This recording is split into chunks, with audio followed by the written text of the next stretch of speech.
സംസ്ഥാനത്ത് അന്തിമ വോട്ടർ പട്ടിക പ്രസിദ്ധീകരിച്ചു. 5,74,175 പേർ പുതിയ വോട്ടർമാരായി. ആകെ വോട്ടർമാരുടെ എണ്ണം 2,70,99,326 ആണ്. പുതിയ വോട്ടർ പട്ടിക പ്രകാരം 3.75 ലക്ഷം പേർ ഒഴിവായി. അന്തിമ വോട്ടർ പട്ടികയിൽ പേര് ചേർക്കാൻ കഴിയാതെ പോയവർക്ക് തെരഞ്ഞെടുപ്പിന് മുൻപ് വരെ അപേക്ഷ നൽകാൻ അവസരമുണ്ട്. വിവരങ്ങളുമായി പ്രശാന്ത് ശങ്കരമംഗലത്ത് ചേരുന്നുണ്ട്. പ്രശാന്ത്, വിശദാംശങ്ങൾ. രാജീവ്, ലോക്സഭാ തെരഞ്ഞെടുപ്പിന് മുന്നോടിയായാണ് സംസ്ഥാനത്ത് പുതുതായി പ്രസിദ്ധീകരിച്ച വോട്ടർ പട്ടികയാണ് ഇപ്പോൾ പുറത്തു വന്നിരിക്കുന്നത്. അതായത് ആ വോട്ടർ പട്ടികയിൽ 5,74,175 പേരാണ് പുതുതായി വോട്ടർ പട്ടികയിൽ ജോയിൻ ചെയ്തിട്ടുള്ളത്.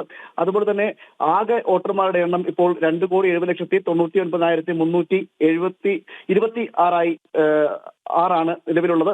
ഇതുപോലെ തന്നെ സഞ്ജയ് കൗറാണ് മുഖ്യ തെരഞ്ഞെടുപ്പ് ഓഫീസറായ സഞ്ജയ് കൗറാണ് ഇക്കാര്യം വ്യക്തമാക്കിയത്.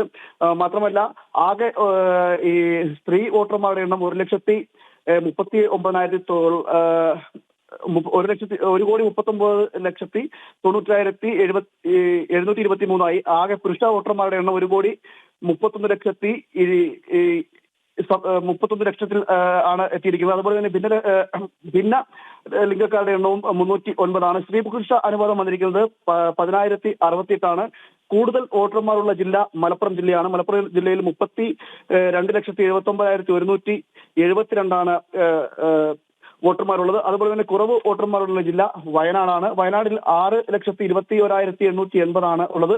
മാത്രമല്ല കൂടുതൽ സ്ത്രീ വോട്ടർമാരുടെ എണ്ണം ഉള്ള ജില്ല മലപ്പുറമാണ്. 16,34,971 ഈ കൂടുതൽ സ്ത്രീ വോട്ടർമാരുടെ എണ്ണമുള്ളത്.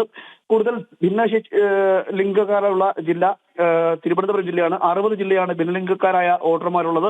ഇങ്ങനെയാണ് കണക്കുകൾ പോകുന്നത്. അതുപോലെ തന്നെ പ്രവാസി വോട്ടർമാരുടെ ഒരു കണക്കും പറഞ്ഞിട്ടുണ്ട്. മറ്റ് പ്രവാസി വോട്ടർമാർ കൂടുതലുള്ള ജില്ല കോഴിക്കോടാണ്.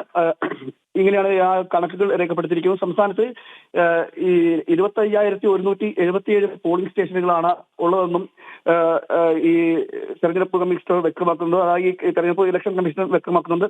മാത്രമല്ല ഈ യൂത്ത് കോൺഗ്രസുമായി ബന്ധപ്പെട്ടുള്ള ഇലക്ഷൻ ID തിരിമറി വിഷയം കൂടി നിലനിൽക്കുന്ന സാഹചര്യത്തിൽ ഒരു ശക്തമായൊരു നിരീക്ഷണവും ഉണ്ടാകും എന്നും അറിയിച്ചിട്ടുണ്ട്. അതായത് ഈ വോട്ടർ ഇലക്ഷൻ ID-യുമായി ബന്ധപ്പെട്ടുള്ള നീക്കങ്ങൾ നടക്കുന്നുണ്ട്, നിരീക്ഷണങ്ങൾ നടക്കുന്നുണ്ട്. അതുകൊണ്ട് തന്നെ ആ ഇലക്ഷൻ ID ഉപയോഗിച്ച് തെറ്റായി വോട്ട് ചെയ്യാൻ കഴിയില്ല എന്നാണ് അറിയുന്നത്.